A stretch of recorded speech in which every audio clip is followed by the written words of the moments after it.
Let's start with a couple moments of grounding and centering just to really call all of our energy and presence here into this moment. So you can find a comfortable seat, you can lay back, you can stand up.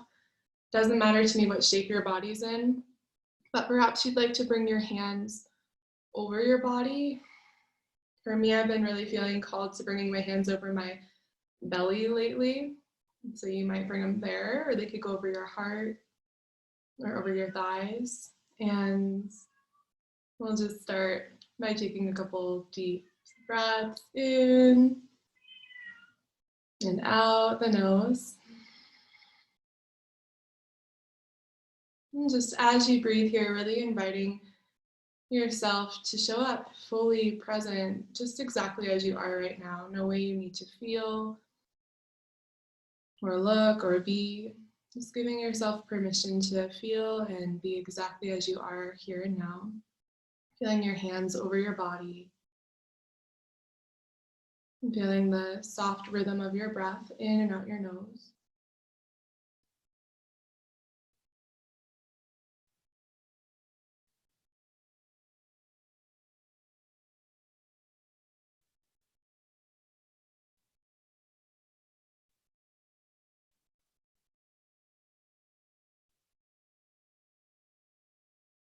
And take a full deep in-breath, and you might invite a slight pause at the top of your inhale, holding your breath in. And when you're holding your breath in, see if you can soften your ribcage around your lungs, soften the shoulders down the back, lift up through the crown of the head. And then as your breath is ready, exhaling out the mouth. And we'll do 2 more breaths like that. Inhaling through the nose, fill the lungs. Hold the breath in for a couple moments, softening the muscles of breathing as you hold. And exhaling. One more time, and maybe this time your sigh at the end is more audible.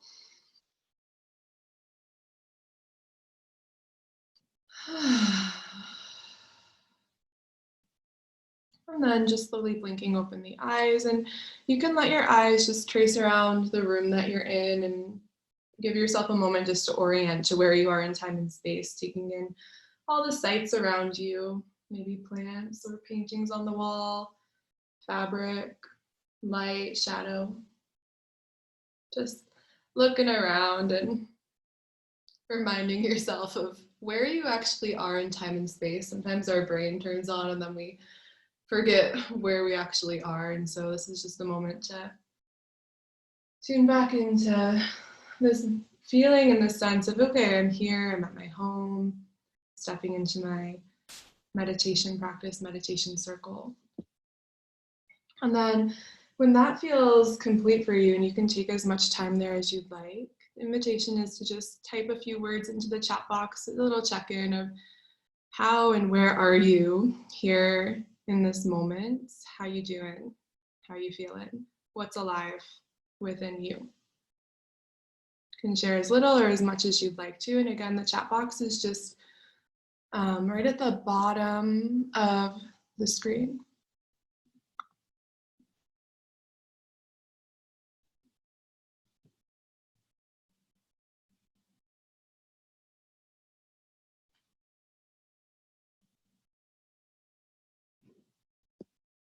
Christine, calm, peace. So good to see you, Christine. Megan, tired and unsettled. Yeah. Laura, I am in my yoga cat room. Happy. What is the yoga cat room, Laura? I'm so intrigued. Tori, feel very raw right now. There is a tenderness to it, emotional. Yeah.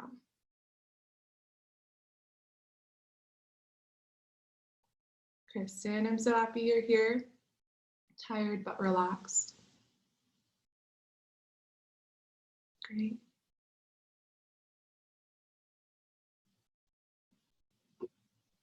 B. O'Brien, I'm not sure. What's your name, B. O'Brien? Is that your name? I'm thinking it's not, but It could be. Just soaked up some sun and now meditating, feeling content and trying to find gratitude in the small things. Brooke, okay. Hi, Brooke. Oh, that sounds so nice, soaking up the sun. Yeah. Cody, serenity, focus, restless body. Yeah. Yeah, I've been feeling the past like couple days more heaviness in my own self than I had been experiencing. And I think it's just totally normal and natural for us to be going through so many different cycles of feeling right now, which is a little bit of what we'll talk about today in our meditation circle, which the theme of the afternoon or evening, wherever you are, whatever time it is, wherever you are, is Muladhara. And I'll type that word out into the chat box so you can see it. Rebecca's feeling uplifted and excited. Whew, give me some of that, girl. Muladhara. And this is a word for the root chakra, root center. And it literally is translated to meaning roots, found like the foundation of everything, support. And it's the first of the 7 chakras. You may or may not be familiar with the chakra system. I'm sure you've at least heard that word before. And these are different energy centers that exist within our energy body. The root chakra being the very first one, the most foundational one, literally means foundation. And it's really interesting when something shifts in our lives or here in the life of the collective on our planet Earth, that something is shaking up this root chakra. And really, when we think of the root, it's about stability and survival. Hey, Rico, good to see you. About stability and survival and the earth element.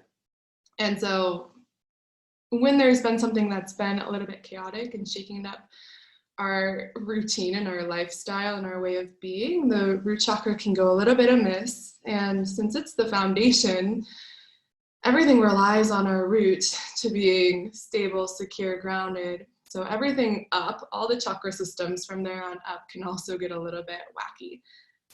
And so you might be feeling a myriad of different ways. It's kind of like you can look at it kind of like a pyramid where the root chakra is the most foundational and gross energy that we are able to work with, and everything on top of that grows a little bit more and more subtle. And so the question really that I'll be posing for us as a group to reflect on is, how do I learn to feel grounded and safe during times of uncertainty? And I think this is one of the greatest questions we can really ask ourselves in our whole lives, is how do I feel grounded when things change? How do I feel grounded when things change? How do I stay connected to myself in this world of impermanence? Then that's really like, this is where all spiritual paths and teachings have been born from, is that question of like, oh, things aren't permanent, what do we do? And of course there is the aspect, the nature within ourselves, the capital S self, the spirit, the soul, that is permanent, right? That is the only thing here on this planet that we can really rely on being and staying constant and always the same, and everything else is constantly ebbing and flowing. And so the question, how do we stay connected to ourselves? How do we feel safe and grounded when things change? And how do we compassionately allow ourselves to feel unsafe when that's necessary? Because it's not just about always feeling safe all the time. There's a reason that these energies in the nervous system come up. So we'll talk a little bit more about that. I've got some contents and ideas that I'd like to share with you, and you can just kind of let them soak in and see how they relate to what you're going through, how they apply to you and your thoughts and your life. These are my thoughts. So of course, there's always room for you to say, how does this actually, how does this apply for me?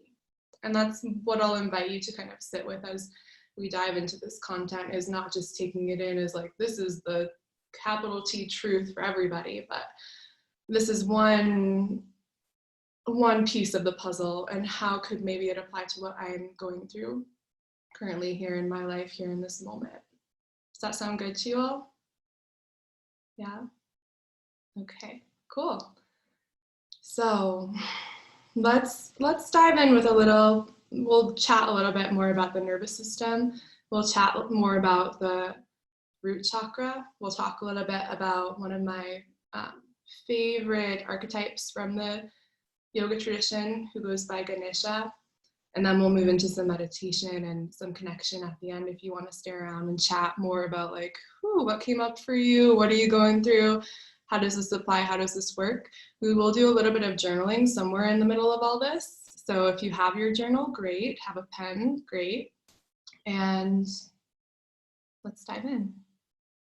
So this concept and this idea of safety is one that's it's been very interesting for me, especially in the past year or so, like really leaning into and asking this question of what does safety even really mean? And there's this part of our nervous system, this part of our biology that really dislikes change. It doesn't like to shake things up. It likes to stay in the center of homeostasis, likes to keep us regular and in our routine. And so this is part of the reason why when you try to change certain things about your routine or how you think or your lifestyle, you might meet a little bit of resistance, because there's a piece of our nervous system that, even if change might be a really good thing, says, ooh, I don't like this. This doesn't feel known. Because when our nervous system doesn't know what's happening and what's coming next, that feels scary. And that's like right where we are, really. In globally, what's going on is like, we don't really know what's coming next.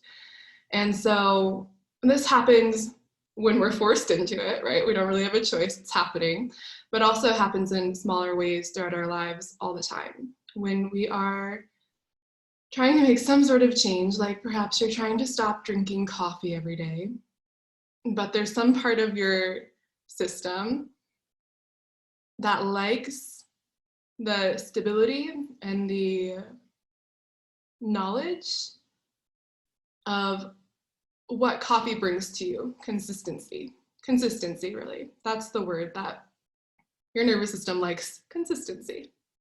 And when things become less consistent, that's when the nervous system goes into more of these states of chaos and starts to think and operate in this way that's like, how can I bring this person, my person, right? This is your nervous system talking. How do I bring my person back into a state of more consistency? And that's really not the higher mind's goal. The higher mind's goal is to, well, for many of us, is to feel happy, healthy, whole, grounded, to take actions that are supportive, to grow. And growth and change are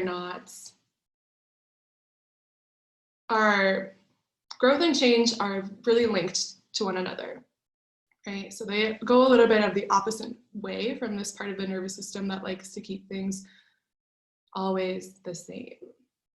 Is this making sense to you all? Yeah. And so we're in this time where, from a lot of my perspective and how I've been feeling, is like forced change, right? It's not something that I was like, I want to quit my cup of coffee in the morning, I'm going to do this. It's more like, this is happening. And this happens many times throughout our lives. It's not the first time that there's been forced change in your life, right? It's probably not the last. And so when this happens and we start to get a little bit of that shakeup in our nervous system where we're moving out of homeostasis, what often happens is a contractive movement. You could think of it as like a clinging, where we start to really cling onto the things that remind us or are related to what kept us in that level of stability and homeostasis. We start to literally, physiologically in the body, draw everything in, clench the muscles. And the same thing is happening on a more subtle level in the mind. We start to clench and cling on to things. And there's this really, a really powerful image that was taught to me several years ago about a monkey like reaching into a cage trying to grab a treat like a banana, and then he has his fist and he's trying to pull it back out, but he can't get his hand back out of the cage when his fist is closed, and so he's kind of trapped there in that clinging, that we could call it attachment. That's not a word that I typically like to use, because sometimes there's this idea that all form of attachment becomes wrong in the spiritual community, and that's not the case. But there's this action of, oh my gosh, I really need to cling on to blank. And this actually ends up contributing to our own suffering rather than to our liberation. If the monkey is just able to let go of the banana, he'll be able to be free and go hang out in the forest and find more bananas somewhere else, right? And so I see this and I feel this happening within my own self around everything going on with the coronavirus. And part of what I see in myself and others is this like literal like hoarding desire of like, oh my gosh, like I need to buy all this stuff, and I need to create that clinging, that attachment. And I'm in no way saying that that's a bad thing, because there's actually such a gift that that action of grasping onto provides to us. And for me, and for many people at this time who've had similar experiences of going to the grocery store and seeing empty shelves and being like, oh my God, I need to buy like this and this and this and this and this almost frantically. What that is actually providing to us is a deeper need of a sense of security and safety and stability, because that's what's really missing right now. And so the first and foremost thing to think about here in this realm of root chakra is, let's release judgment on the actions that we've been taking and on the feelings that we've been feeling and the thoughts that we've been thinking right now. And let's go down a layer deeper to like, what is the real deep need that we need here in this realm of grounding? Because all of the actions, the ebbs and flows up and down, those are just symptoms of what's going on a deeper level within ourselves. So, nervous system is wired to not like when things change. So if you've been feeling a little bit funky lately, just be gentle with yourself and know that that's normal. It's normal to not feel normal right now. And you might logically know that, but I really want you to let that sink in, like deep into your heart and into your bones. Is like, it's normal to not feel normal at this moment in time.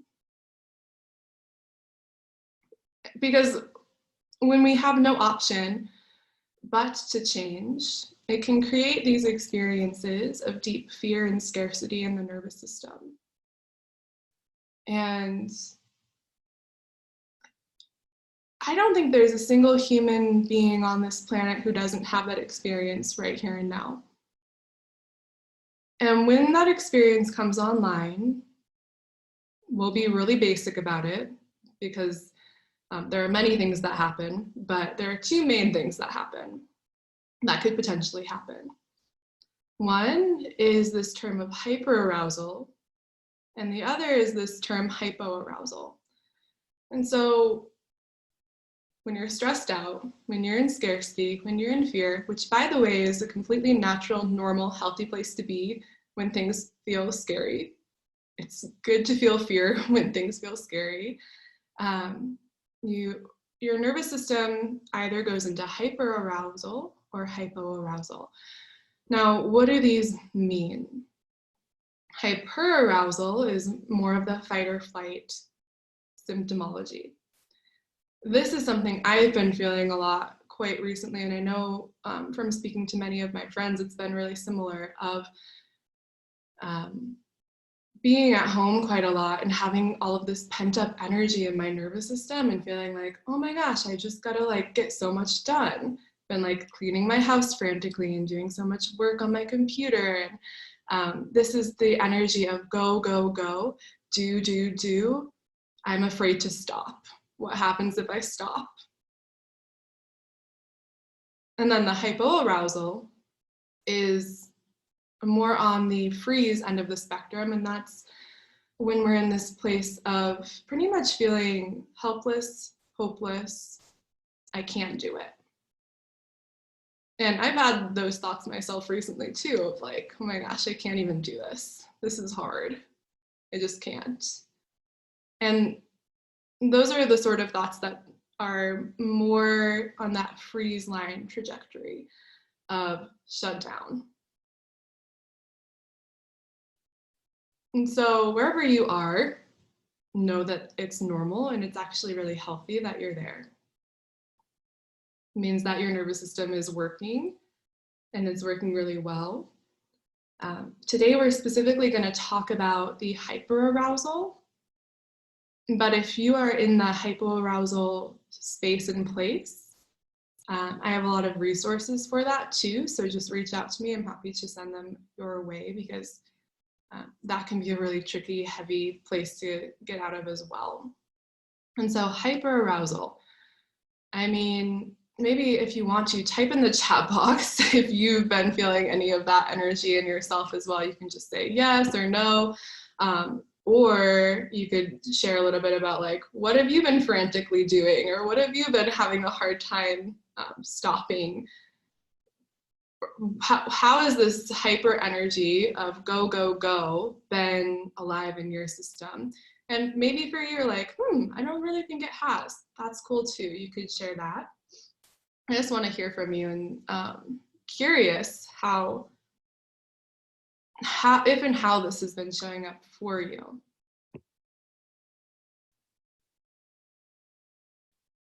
Oftentimes we become quite afraid to slow down because we equate productivity with safety. Meg, I think I'm always somewhat of a go, go, go person. Lately, I've been wanting to be go, go, go, but also so tired. Yeah, I hear you. I've been kind of similar. Like, I felt like my body's been like, oh, I just want to rest. But then there's somewhere in my mind that's like, oh, but you can do this and this and this, and trying to make this whole situation more productive. Christine, declutter and release. Partner is hypo. Confusing. Is that like it's confusing to navigate the differences between you two? Yeah. Tori, I go between one to the other. I felt a lot of guilt in my system for not being productive with so much free time. Yeah, I hear you. Yeah.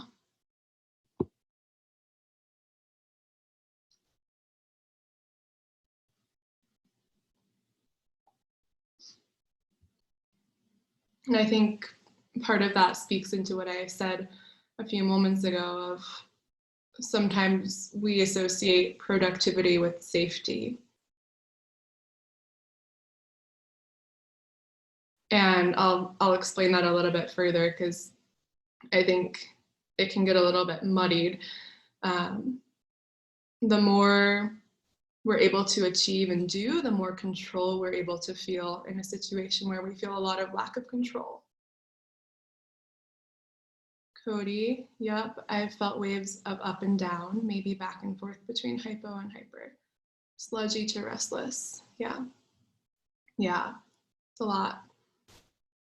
Great, thanks for sharing. And so now's a good time to pull out your journal, and I have a question for you that I'd love for you to reflect on. Kristen, I've been go, go, go about making sure I have everything I need and keeping physically active with working out a lot to the point of hurting my shoulder. Yeah. So pull out your journal and consider with this hyperarousal energy, this go, go, go energy, and write down a few things. And I want you to stay really like simple with it. A few literal things that you've been doing from that energy, that space and place. So like for me, I mentioned that I've been cleaning my house a lot. I usually sweep like twice a week. I've been sweeping every day. Yeah. And that's one interesting thing that I'm just noticing in myself through this experience. You might notice different experiences, grocery shopping, which I definitely have. It's been one of the most stressful things that I have had to do in a long time. And usually I really love the grocery store, which I know is kind of unusual, but I love grocery shopping. And so I'm like, I even have this part of me that's a little bit like, oh, that used to be so fun. I'm kind of upset that it's so stressful now. And the action of like, for example, we have like everybody's talking about how people are just buying frantic amounts of toilet paper, right? And maybe you're buying frantic amounts of toilet paper. Maybe you write that down. And so this isn't about judging ourselves. It's just about reflecting and saying, I'm noticing this behavior in myself. And I just want you to make a quick list.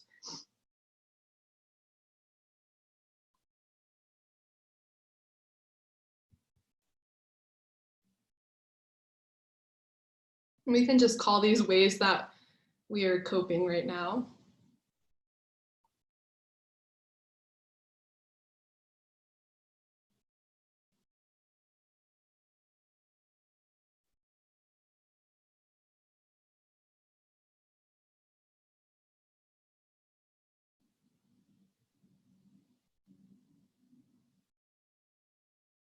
And once you have those written down, just taking a moment to reflect on what are these actions providing for me? You know, if you've been buying a lot of toilet paper, what are these actions providing for you? Like beyond just like, I have a lot of toilet paper at my house, but like, what are they actually deeply providing for you? So for that example, it might be like a sense of relief, like, oh my gosh, now I know that I have the supplies that I need. Now I feel safe because I have the supplies that I need, right? So just thinking about like, what are these behaviors actually providing my system? A sense of control, a sense of stability.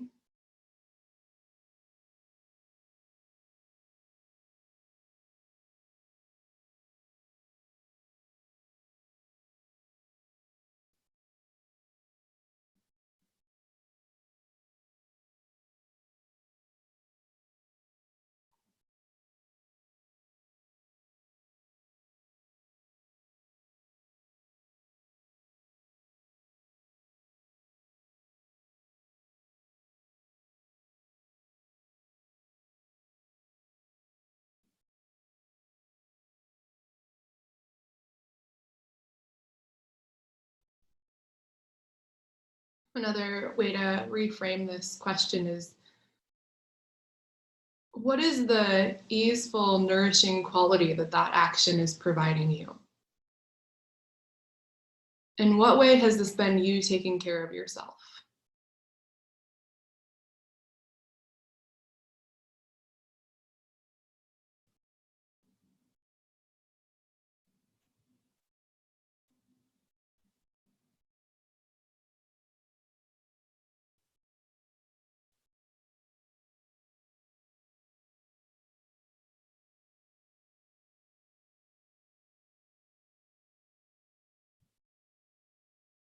And once you have that, I'm curious, in what way has this been you taking care of yourself? And you can just type it into the chat box if and when you're ready. Because if there's one thing that I know, it's that we humans can be very, very hard on ourselves, especially when things become less than normal and our actions maybe revert to old patterns that we're like, oh, I was doing so good there. And each and every action that we take is a way of providing our own selves with care, even if it doesn't feel good or right or healthy to your logical mind.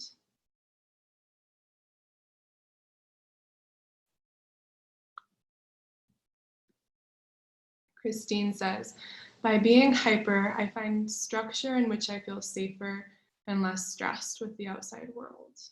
Yeah. And then we can just give that part of you, that hyper part of you, like a big thank you. Like, oh, thank you for providing me structure in which I can feel safer and less stressed. Oh, thank you so much.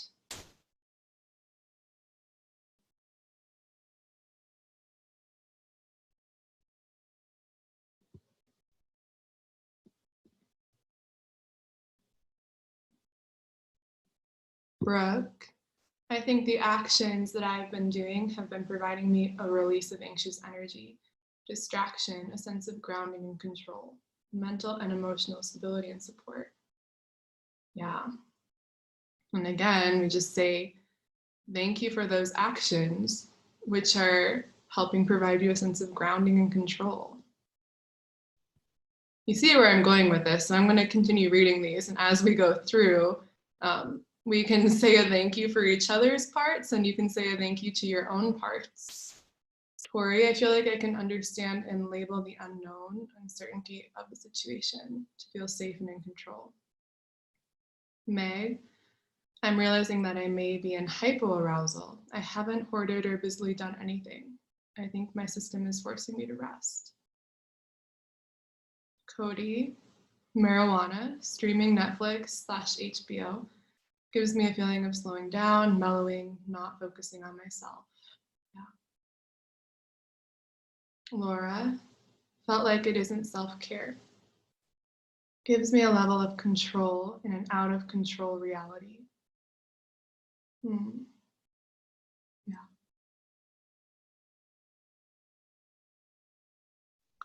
And so we begin to see these actions that we're taking, which, yes, may not be coming from the most highly evolved conscious place in our minds, are providing us with things that are serving deep places within us that have needs.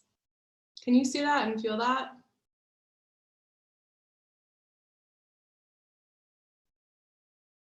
And so my next question here is, well, my next two questions for you are, how can I be more gentle and easy on myself? How can I be more self-forgiving? And how may I potentially meet this deeper need in a way that feels healthy and conscious and sustainable for me? And it's not about making anything that you've been doing or feeling bad or wrong. In fact, they're welcome to exist and be here. And you're welcome to continue doing whatever it is that has been providing you this relief. But it's just about asking, what else is out there that could give me a similar feeling? And using that conscious aspect of your mind, because these actions usually come from more of the subconscious fear-based survival mind, but just bringing some of that conscious mental energy online, saying, well, what else could bring me this? What are my other options here?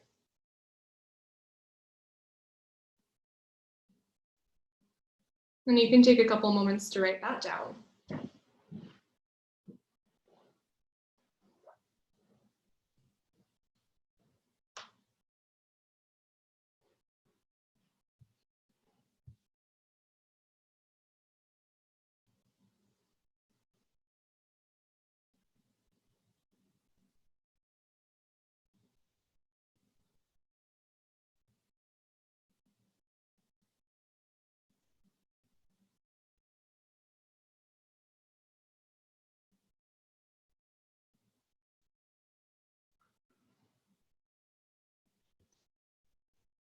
And take another couple moments. And then we'll keep going on with our conversation, our discussion. The main idea here that I would love for you to just sit with for a little bit is every single thing, everything, every action, everything that we could ever do has a stabilizing and easeful side to it and a destabilizing, chaotic side to it.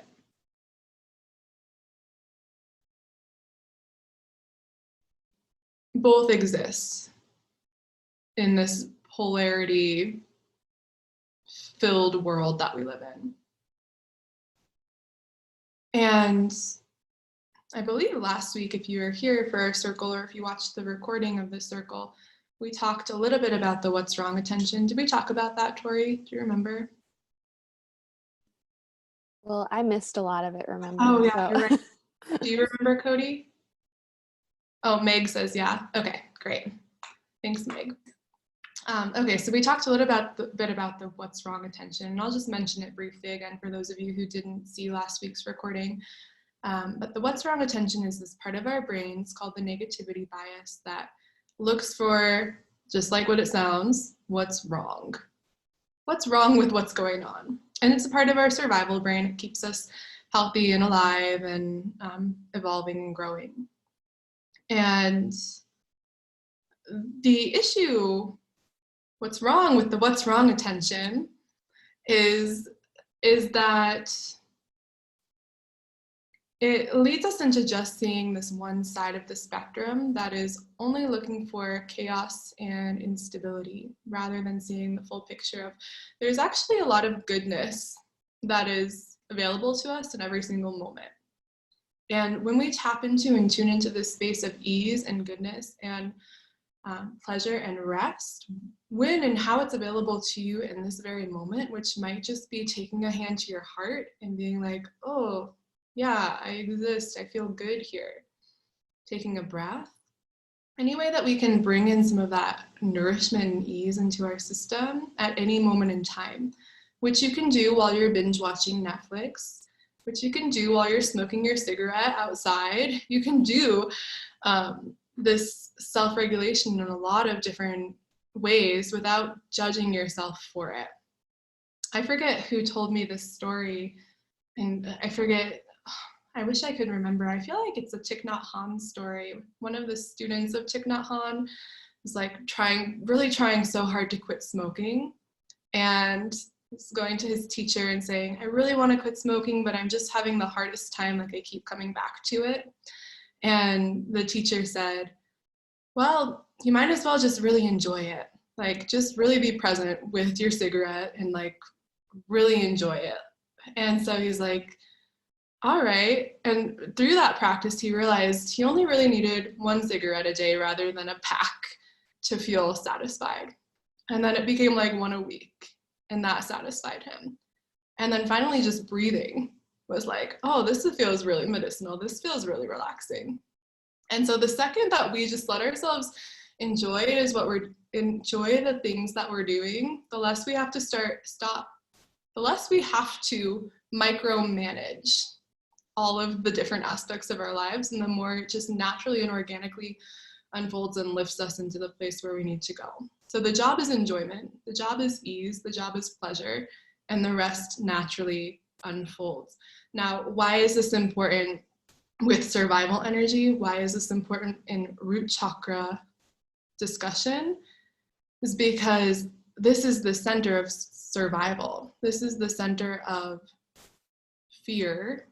This is a center that is deeply rooted in the earth element and our ability to feel provided for through money and work and community and health and food and water, all of which are not feeling super stable for many of us at this point in time.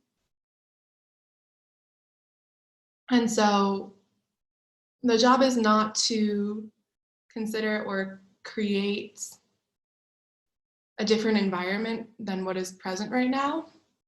Rather, the job is to see the what's wrong attention when it comes online, and then open our awareness to also, well, what's right? Because, I mean, I don't smoke. I've never really been a big smoker, but say I was a smoker and the cigarette was like the one part of my day that actually gave me a sense of ease and peace. But then there's this part of my mind that's really critical to myself about it. Like, oh my God, I can't believe that I'm smoking. This is so bad, blah, blah, blah, blah. That part of the mind potentially could be worse for you than the actual act of smoking. And when you just allow yourself to enjoy whatever it is that you're doing and find ease in whatever it is that you're doing, can open up the nervous system to naturally moving into healthier habits, to naturally evolving. So Muladhara, root chakra, qualities of this root chakra: groundedness, stability, slowing down, community, safety.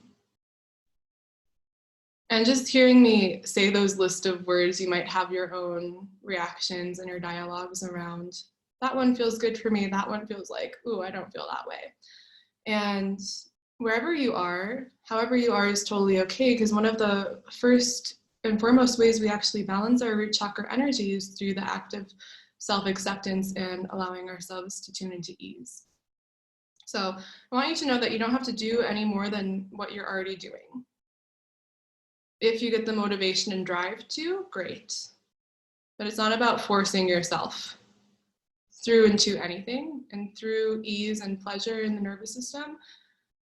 Often what naturally happens is you begin to shift in ways that your conscious mind wants to go, just because that's how it works. So think less of doing, more about how can you be easy and gentle with yourself. There's this, just on the note of Muladhara and community, there's this story, or really an image of this really big feast. It's a huge, beautiful feast, and everyone's sitting around the table and has these enormously long spoons. Like they're just so long that you can't even like bring the spoon to your mouth because the spoons are just too long. And so they sit there forever, and everyone's getting really, really hungry and can't figure out how to eat with these long spoons until they start feeding one another.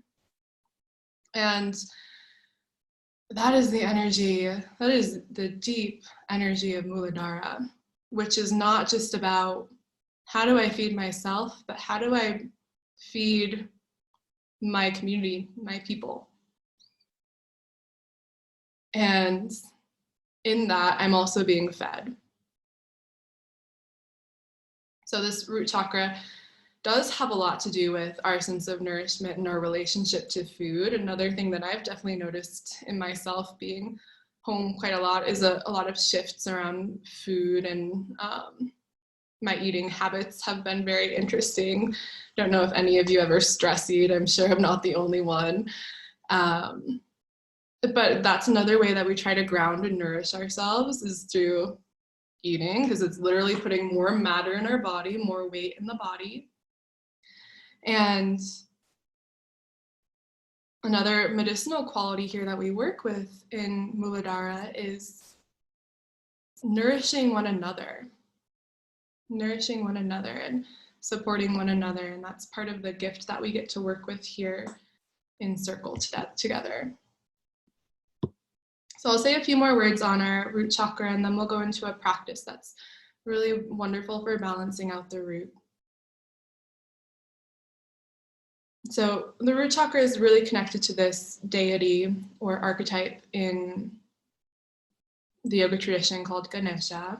And he's this elephant-headed god who is very sweet and playful and mischievous, yet super grounded and wise at the same time.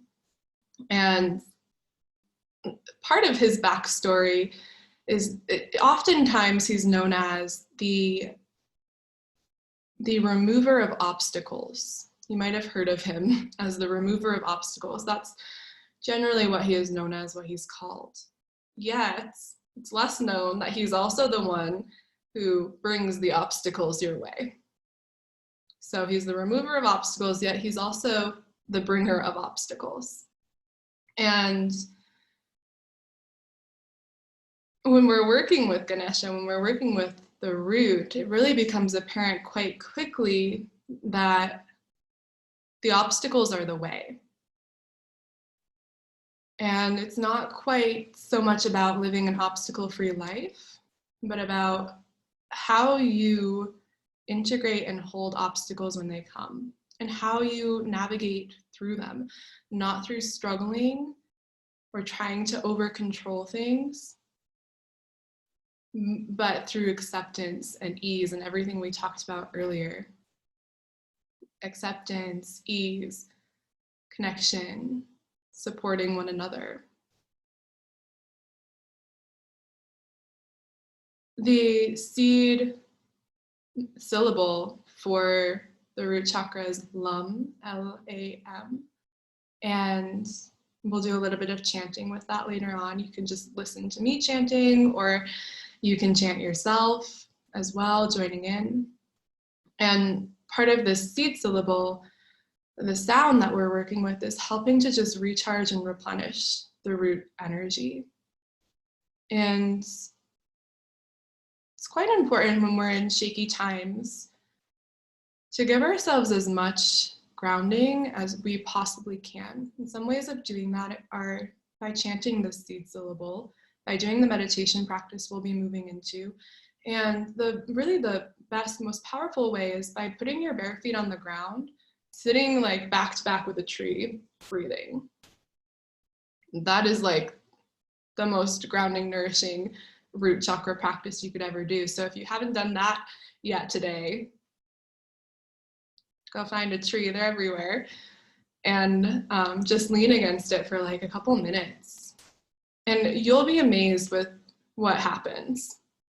That's all you have to do to ground root chakra energy.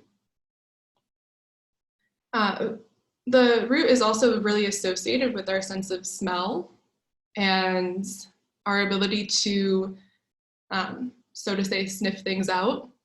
And our nose and our sense of smell is actually very connected to our survival. It's just like if you had bad milk in your fridge and you open it and you would smell it, you're not going to drink it because you can smell that it's bad, right? And so that's the subtle aspect here with the root chakra as well, is discernment and knowing what's good for me and what's not so good for me right now. Sniffing things out.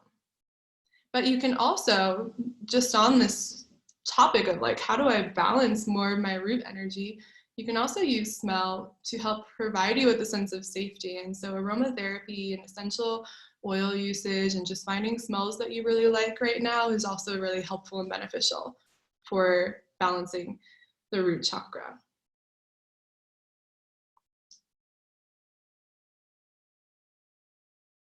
It's also connected to this concept. I'll type these words into the chat box too. Called Druvya Shakti, which just means our ability to be in the body, our ability to be embodied beings. Usually when fear comes about, the first thing that happens is we go up and out because the body becomes a little bit overwhelming. And so our ability to feel and be in the body and integrate the emotional, spiritual, mental aspects of ourselves in our physical form, that's Druvya Shakti. It's really just our ability to exist in this physical plane without going up and out so much. It's our container. This is literally our ground.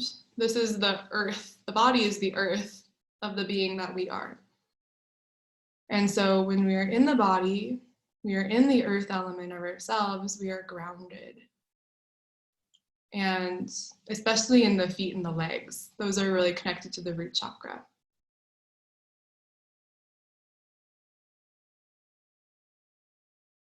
Finally, This is a question that one of my teachers a couple years ago said, and it's just really stayed with me. And so I want to pose it to you as well. And this is really connected to where we are right now in the root chakra and fear and the space that we're in of grief, like the grief of losing things, losing our ability to be in relationship in person, losing our ability to show up to different events that we were excited for, the anticipatory grief of like what other losses are to come. But when we tune into the space of like, okay, yes, that all exists, but also what is okay? Like, what's okay right now? And then the question we ask is it okay for me to feel okay when things are okay?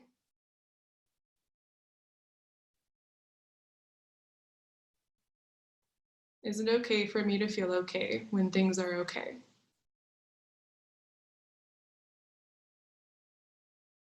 And so I won't say any more on that. I'll just let you kind of sit with it. And find yourself in a comfortable position. You know, really for practice today, I'd encourage you to lay down. Grab a blanket. If you have like a scarf over your eyes, then great. Get really nice and cozy. We're going to do a lot of body connection work, a body scan practice. We'll do some practice or body yantra practice, which is just another way of deeply connecting into the body and especially the bones of the body.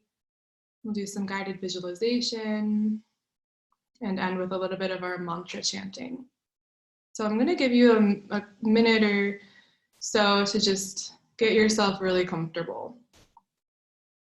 If you're someone who loves to meditate in a seat, great. Maybe just have your back against a wall, some sort of restful addition to this. And while you're getting ready, I thought I would read you this oracle card that I pulled earlier today. I found it just spot on. It's from this deck that I recently got called Work Your Light. And the card that I pulled is this beauty, the crumbling. The crumbling. I was like, oh no, that sounds like a scary card. But the question on it is, what are you clinging to? And I just wanted to read this to you, and I'll read, and you can just let my words wash over you while you get yourself comfortable, and then we'll get started in meditation. There's a shift happening right now where anything inauthentic can no longer survive. Relationships, jobs, social structures, anything built on shaky ground is destined to tumble down. It's happening to bring you back home to who you truly are, both individually and to society as a whole, so you can live a life that is in alignment with who you are. When you're in the thick of it, it can feel like a personal attack from the universe. Have faith, because the difficult times will be your defining moments. You will be reborn in the fire. You're being called to surrender, to stop trying to hold it all together, to loosen your grip, to let the crumbling occur. It may be difficult at first, but in the end, the sooner you let go, the sooner the rebirthing will occur. What are you trying to hold together? What are you doing your best to avoid? How are you trying to pretend that everything's okay? You have what it takes to allow what is falling away to tumble and fall. And once the tower has crumbled, you will be able to rebuild your home on solid ground with mighty foundations and a view that is so magnificent it will take your breath away each new morn. What are you clinging to for fear of nothing coming to take its place? Bring your hands somewhere over the body. It might be over the belly, maybe the pelvis, the heart. And take your breath deep down into the pelvic bowl. It's almost like your lungs could sink deeper into your body and your lungs were breathing within the pelvis. In and out. And feeling just as your ribcage would, Your pelvic bones expanding out on every inhale, drawing in on every exhale.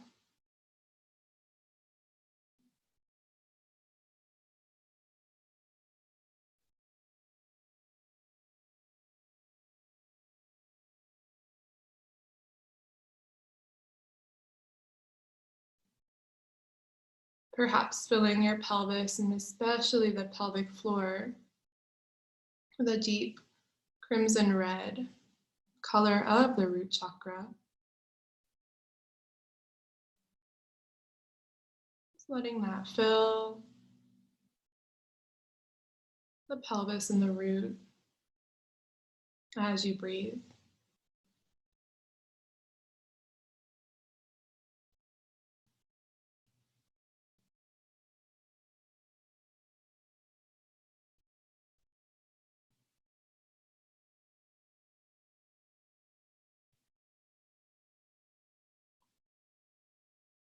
And stay with your breath and internally repeat the following words or some rendition of them. We will get through this. We will get through this. We will get through this.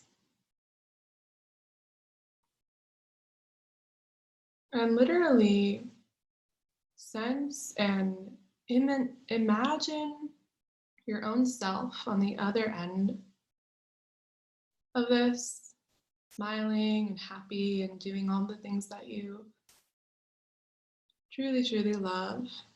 And just seeing yourself for a brief moment on the other side.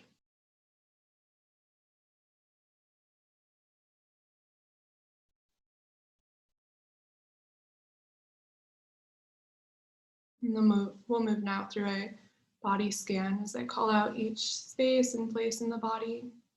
Just bring your awareness there, allowing the body to rest and soften. We'll start with the tongue, feeling all the taste buds on the tongue and the root of the tongue and the throat, and tracing awareness back up to the very tip of the tongue, the underbelly of the tongue, floor of the mouth, walls of the mouth, the roof of the mouth and all the ridges on the roof of your mouth, upper and lower gums, and all of your teeth and their roots deep within your gums. The inner lips, that small line of space between your top lip and your bottom lip. Outer lips, chin and jaw. The ears, earlobes, the folds of the outer ears,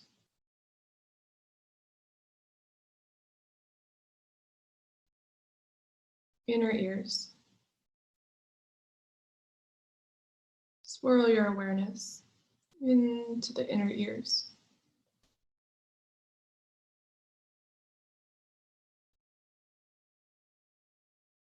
And back out, feel the cheekbones,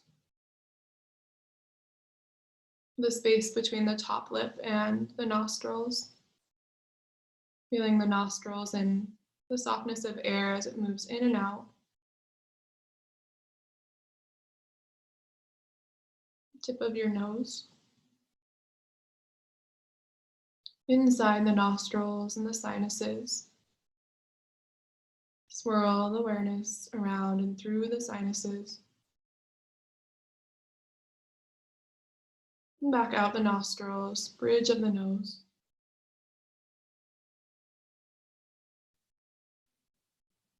Third eye center between the eyebrows. And feeling each eyebrow.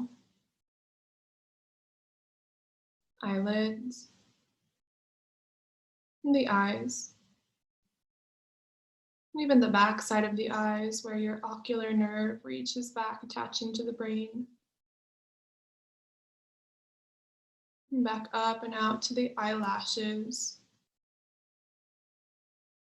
temples, forehead,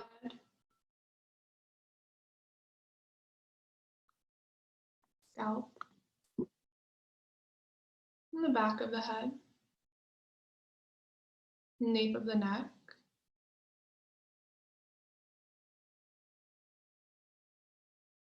sides of the neck, front of the throat.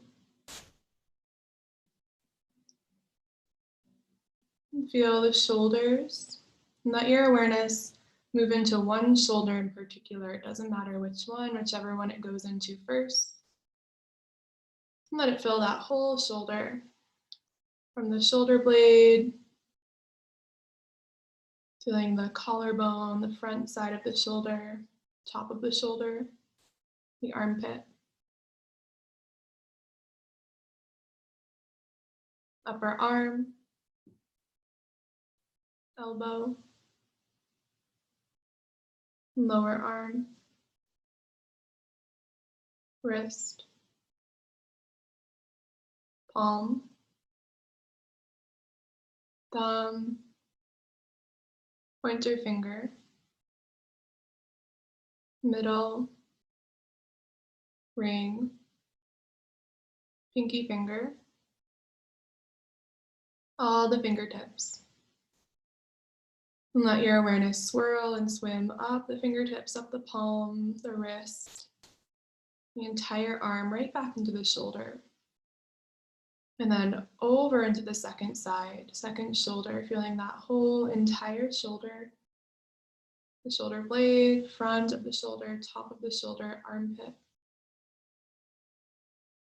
upper arm, elbow, lower arm, wrist, palm, thumb, pointer finger, middle, ring, pinky finger, all the tips of the fingers. And awareness spirals and swirls back up through the fingers, the palm, the wrist, swimming all the way back up through the arm into the shoulder, and back down through the opposite arm. And just let your awareness swim back and forth from left arm to right arm, all the way down to the tips of your fingers, back and forth.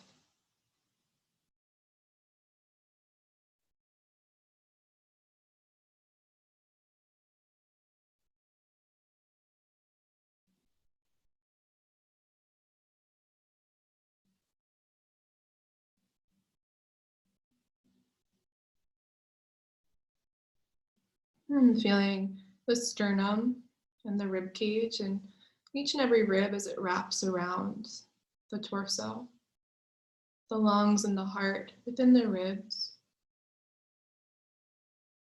the diaphragm pressing down into your abdominal organs with every in-breath, all the organs within the abdomen, the low back, low belly, pelvis, awareness over to one hip, feeling that whole hip, the sitting bone and glute muscles, pubic bone, front of the hip, and the thigh bone as it connects into the hip socket, all the way down the thigh, muscles, bones, the knee, lower leg, ankle, heel, sole of the foot, top of the foot, big toe, second, third, fourth, and fifth toe. All the tips of the toes. Allow your awareness to spiral, swirl, swim up through the foot, the ankle, the lower leg and thigh, right back into the hip. And over to the opposite hip. Feeling the entire hip, all directions, the glutes, pubic bone, side of the hip, front of the hip. The femur bone as it connects into the hip socket, entire thigh, knee, lower leg,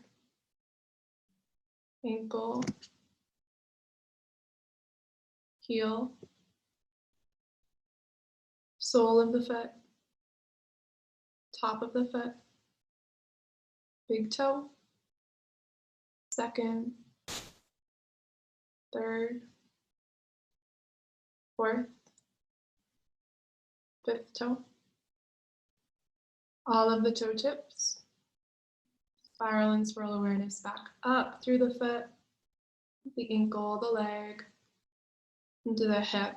Just as we did in the arms and shoulders, swimming awareness, left leg to right leg, just letting it be fluid. Continuously moving awareness, finding each and every corner of the leg, leaving nothing unexplored, and then going over the opposite side.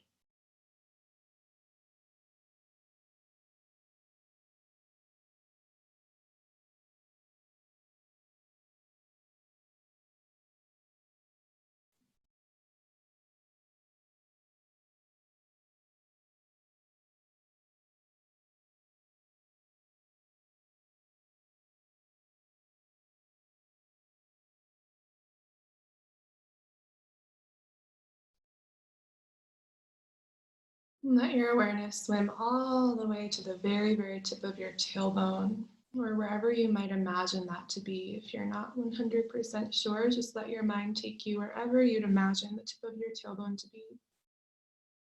And trace tip of the tailbone all the way up the entire length of the spine, as if your awareness was just a gentle finger that could run its way all the way up the spine, one vertebrae at a time, and tracing right back down.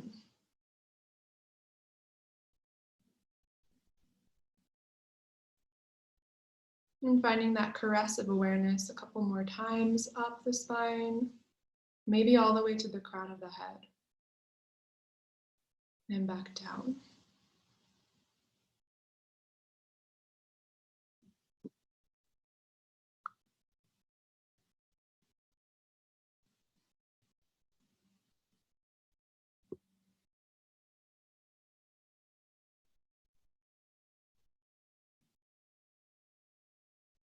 And then resting right at the tip of the tail, moving into our body yantra practice, which just means we'll be really focusing in on a few bony landmarks and feeling those here in the space.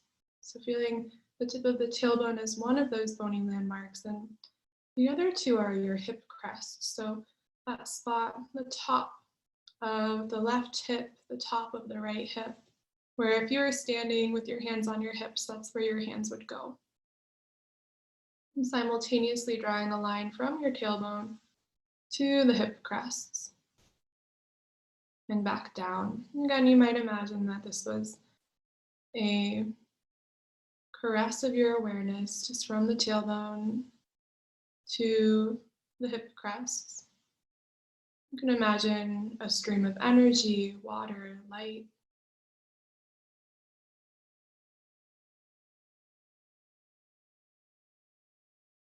Just tracing that line back and forth.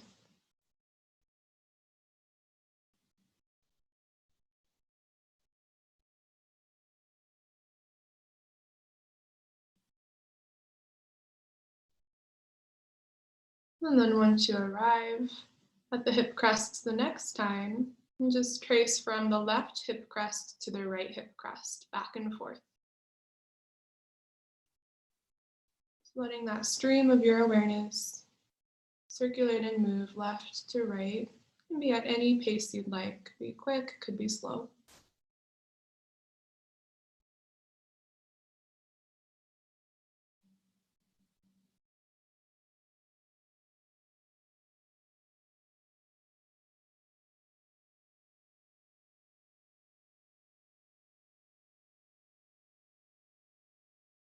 And then allowing your awareness to trace the entirety of this downward facing triangle, left hip to right hip, to tailbone, and back to your left hip. Just tracing that triangular shape a few times in one direction. And you could imagine filling this space in with that crimson red color.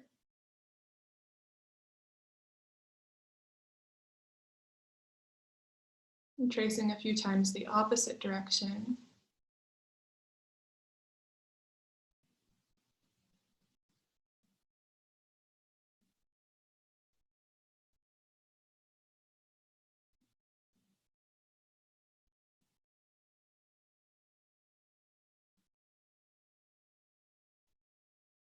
And sense your own self. And find an image of yourself here within that root space, in that downward facing triangle, as if there was a whole universe there, and there's another version of you living within it. This version of you laying on the earth.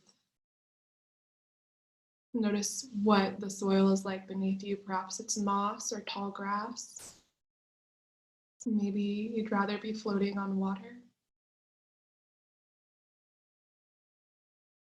And just feeling the hum of the earth beneath your body and gravity drawing you down as the earth rises up to meet you, to hold you.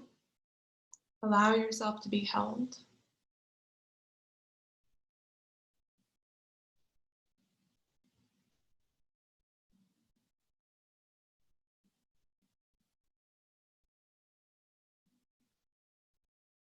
Asking yourself, question, my darling, what do you need here? My darling, what do you need here? What can I provide you?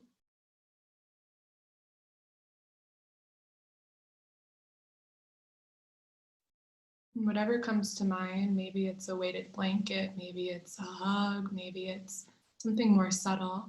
Just sense that version of yourself doing exactly what it is that you need.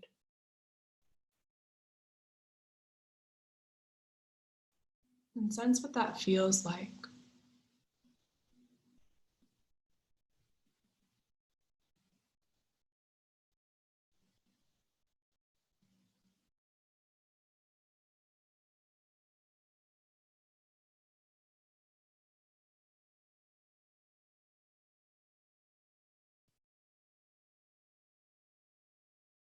And sense this version of yourself being held by the earth or a tree or a grandmother.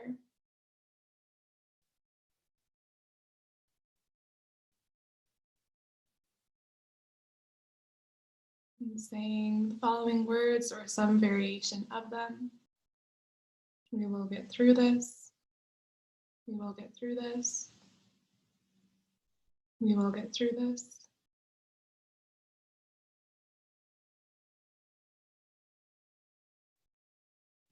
And seeing again yourself on the other side.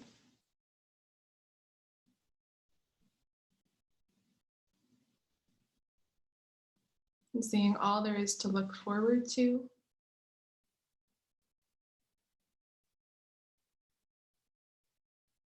And breathing some of that in.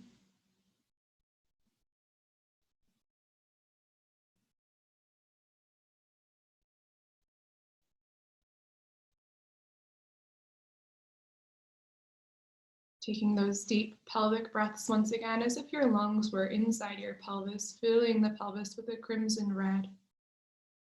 And sensing, orienting yourself here to the room that you're in your own mind. Just imagine the four walls of the room, the floor, the ceiling, and whatever objects you can remember here in your space: furniture, artwork, light, shadow.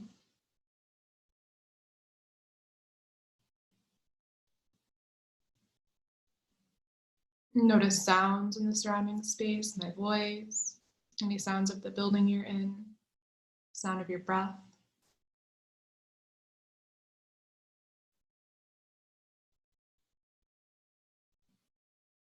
And as you're ready, softly letting the eyes blink open, allowing light to flood in, and just taking your eyes around the space once again and noticing anything from that mental picture you were making of your room that maybe you had forgotten, and just filling that in. Remembering where you are.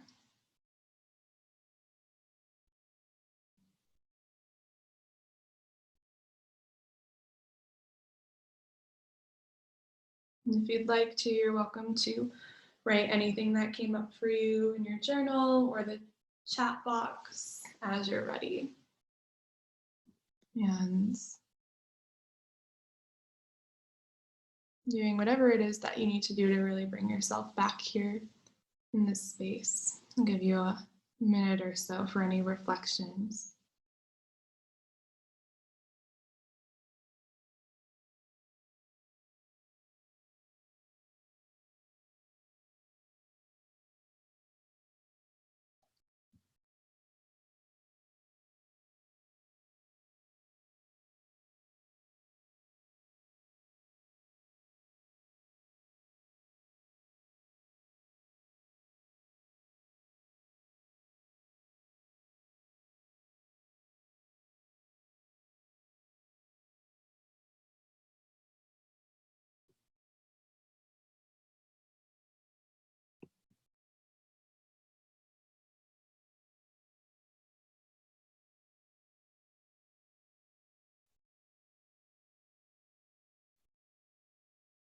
And taking a moment, bringing the hands in front of the heart, closing the eyes, and maybe out loud just saying a couple times, "We will get through this. We will get through this. We will get through this." Sending love to each being here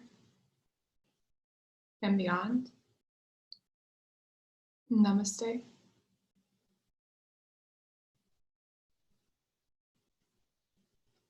So I welcome any reflections you'd like to share out loud or in the chat box. That will be it for content and meditation, but I'm going to stay on, and you're welcome to stay on and just chat, connect, talk about that experience for you or anything else that has been alive in your body, mind, and heart recently. So you can unmute yourself in the bottom left of your screen if you wish to. You can also use the chat box if that's more of your jam.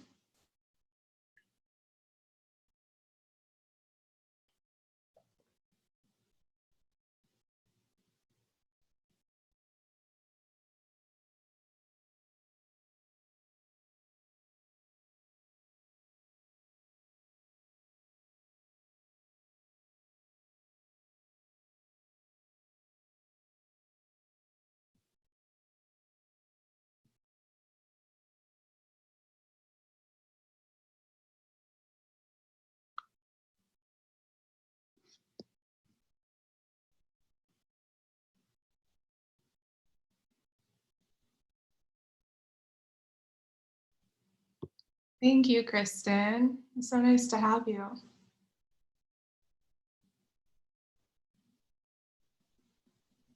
Christine, during meditation, it came to me that nothing and everything belongs to us.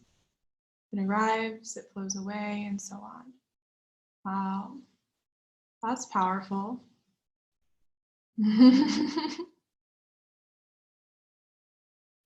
Thanks for sharing that. I really love that. It's helped me a lot going through, I mean, it came to me more in words, but it's what I've been feeling. Mm. See people losing family members, and or they lose a softball and it means so much to them, but if they realize it's not really belonging to them, it's energy within its own right, will come back sometime or not, or whatever the flow. So that's helped me a lot through this. Yeah. Just didn't verbalize it until today. Mm. Yeah, that's really beautiful. That, like, hearing you say that gave me like a little sigh of relief in my body. Yeah. It's like the nurses, I think that's one of the times it came to me the most, is watching them. And there is one woman that was talking today about how she doesn't know when is enough and when can she release her patients in a gracious way, instead of, is she holding the patient too long? And that was very deep to think about that process of our frontliners. Yeah.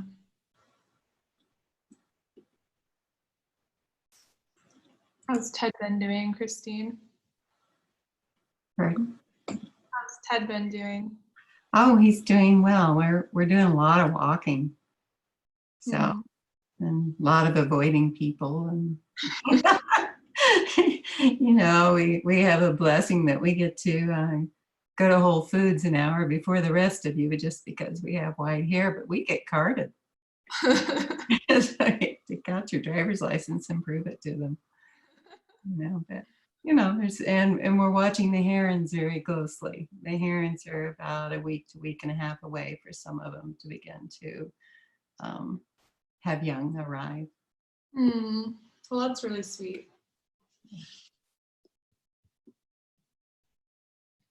Brooke said, self-compassion came to me during my meditation today as something that I need through this experience and process. Thank you so much for this, Katie. It was such a grounding experience for me. Brooke, I'm so happy that you're here. Thank you so much. It was so nice. Good. You too. Thank you. Bye, guys. Bye, Brooke.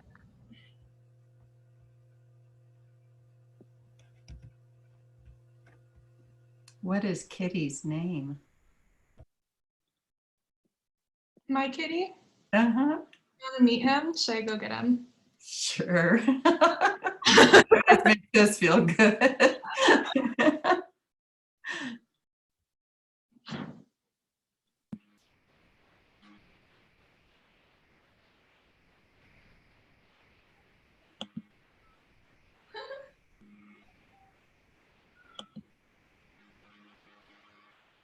So his name is Kona. Oh. Hi. He's like, oh, he just woke me up.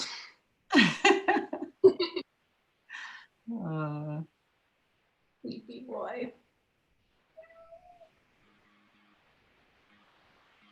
Good voice. Rebecca, so relaxing and comforting and encouraging. Thank you. I'm really happy that you're here, Rebecca. Okay, I'll let you down.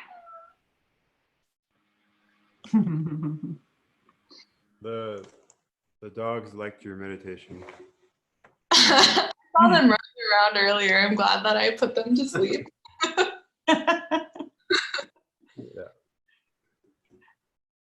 Yeah, your cat's adorable. Thank you. And thank you for that. I was getting pretty lonely. It was good to talk to people. Yeah, I hear you. Or see people. Yeah. Yeah. Yeah, it was really nice. Good. Yeah, you have your post-meditation glow. You're all.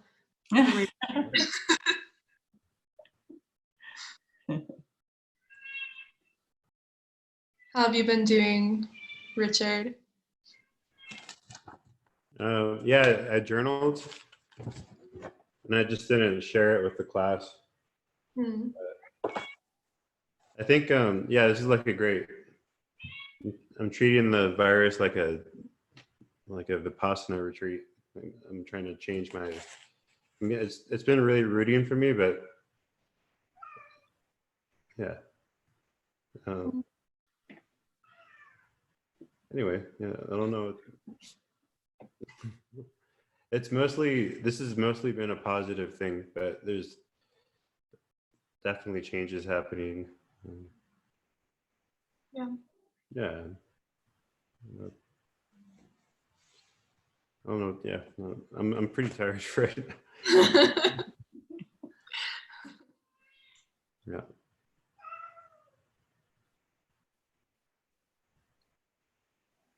How about you, Cody and Tori? How are you feeling? I'm feeling good. Yeah, that felt really powerful. I had a really hard time getting into my body for the first part of the meditation, but when you went to the pelvis, it was like, like so much stuff came up for me. Like I had this memory that I don't think I ever even remembered until just now from when I was really little. And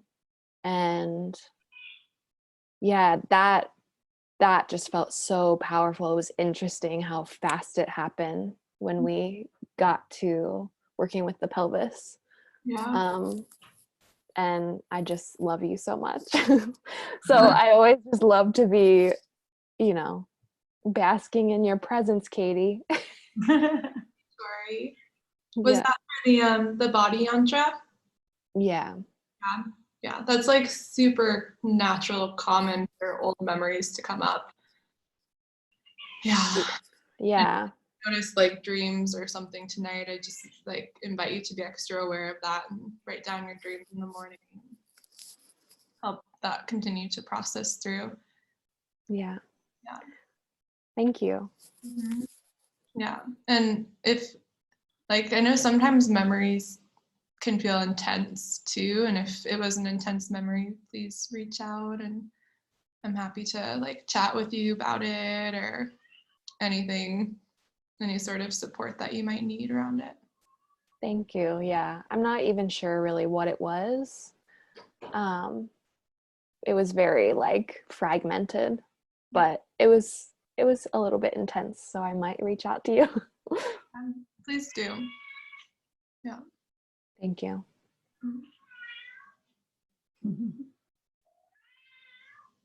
Such a meower. He's really hungry for his dinner.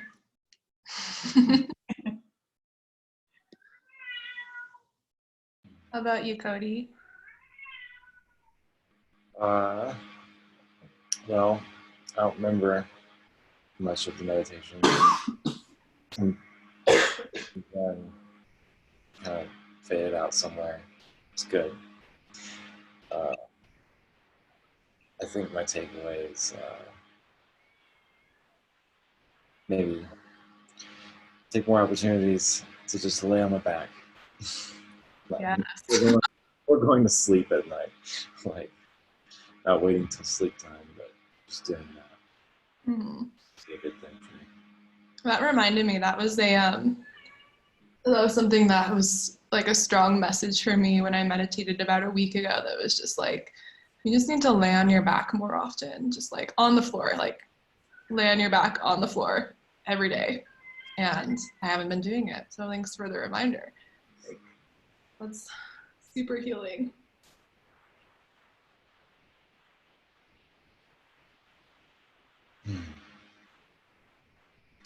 I've also been journaling daily. Started that a couple days ago. It's just feeling really called to that practice, and it's been really good. Aiming to every morning after waking up and maybe right before sleeping or something. Once, twice a day. A couple days into it now, already feeling very good about that. Just the, space to get everything out of the head. Mm-hmm. It's nice to just dump it all out. Yeah. Just like a brain dump journaling sort of practice. Yeah. It usually feels like taking a bucket of Legos and just being like, meh, dumping them on the floor. Something usually happens after that, but it's good. Tori, have a good dinner. Love you.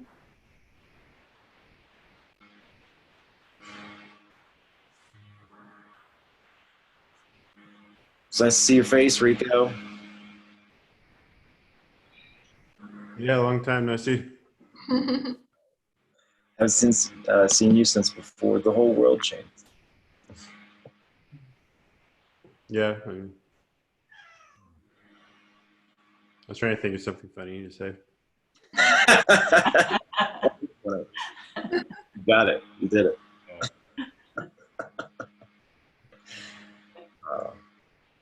I shaved off my little beard last night. I noticed you're all clean. Yeah. Yeah. The CDC recommends it. I wish they would say exactly why. Is it so the masks stay on? Is it that beards catch the infectious particles? I really would love to hear the why behind that. But I've been hearing that, and finally felt compelled to do it last night. Not for the sake of safety, but kind of like an offering process. Like, here we go, virus gods. I give you my beard. I'll grow it back when this is over. Yeah. Are you doing okay at the store? It sounds terrifying. It's interesting how much Like a medical person. It's definitely not as extreme as the medical have Right. for them. But you're exposed. But yeah, working in Whole Foods, we talk about it. It's part of the conversation every day, all day with coworkers, etc. It normalizes it for me in a way. It's just like it. Okay. Yeah, at least now that we've been like 2 weeks into it, I don't feel concerned about going outside, going for a run, going to the grocery store, getting groceries after work or before work or something. It's kind of like everyone's there. A lot of people are there with masks now, and like everyone's still friendly though, which is nice. They're just kind of like in a friendly way keeping respect distance.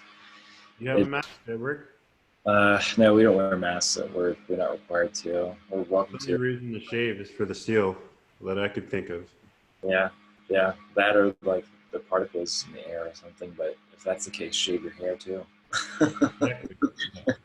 Yeah, I think it's for the mask thing. But no, I like Whole Foods a lot. They've taken really good care of us, and they're doing a lot of safety measures, proactive measures. Since this thing started, before it was even in the U.S., they've always been kind of ahead of the curve, at least a week or two ahead of what's going on, which is really nice. So appreciate that. So I do feel taken care of there. Other coworkers are struggling with the safety thing, with like exposure. For me, I'm kind of like at peace with that. Like, if I get it, I get it. If I don't, I don't. If I get it, then I get 2 weeks of paid leave and time to just sit with it. Nice. Hope you get it. That's a bad joke, but you're healthy. Yeah. But I think it's the social distancing constantly, like every day at work, that feels like it's not the risk of exposure to the virus, it's the mandate of distance from people that feels the worst to me. Like, I have a coworker I'm really close with, and he told me some awesome news yesterday, and I was like, my first instinct was I just wanted to hug him out of joy and celebration, and I was just like, oh gosh, I want to touch her. I'm a physical person, and so like not getting to like shake hands or hugs or, we don't even fist bump anymore. We're just elbows. That's what's considered socially appropriate. So celebrate touching our elbows, and it just feels painful to not get to be around like close to people.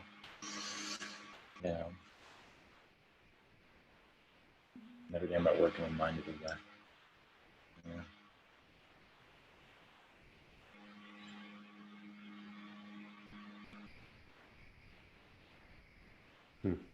What have you all been doing for self-care? I've been playing music, and I don't know how to play music. What have you been playing? I've been doing pull-ups. I could take the dogs for a walk.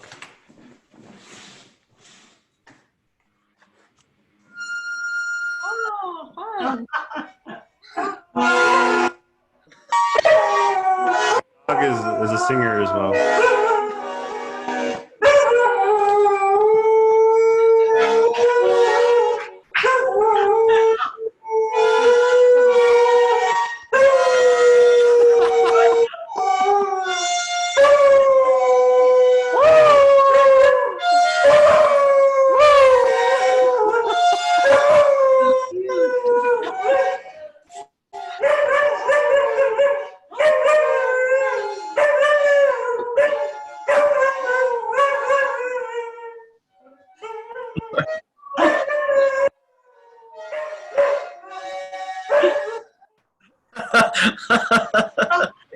That's beautiful. Yeah, thank you. I mean, I'm gonna teach a yoga class with this thing one day. Yeah, we'll sing. Aren't you glad you asked what I've been doing, Katie? I am. That really made my day. All day long, she'll sing. Oh, so sweet. I'm so happy you have the pups. Yeah, I am lucky with that. Yeah. Thanks. Mm.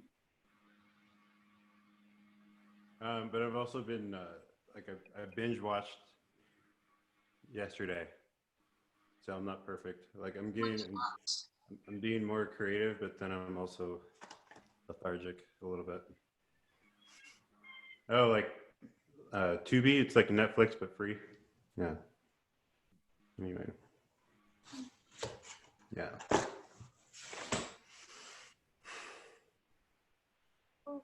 Anyway. Question was self-care, Katie? Mm-hmm. I'm hungry. Let's talk again. Yeah. Or, Take care. or Cody, let me know when I can get another 20% discount. Like maybe I can come see you when you're getting enough work. Yeah. Or if you don't text me, that's fine. It'll be a good reason to get out. I need to get out. Yeah, in the store. Maybe Thursday, Friday. Okay. 6 days over. Cool. Get you a discount. You don't have to, but I can just come say hi anyway. Yeah. Yeah. Let's talk about it. You guys want to talk about anything before I get some dinner? Miss you. Nice to see you. Yeah, it's really nice to see you. Yeah. Yeah. Now more than ever, super glad for that weekend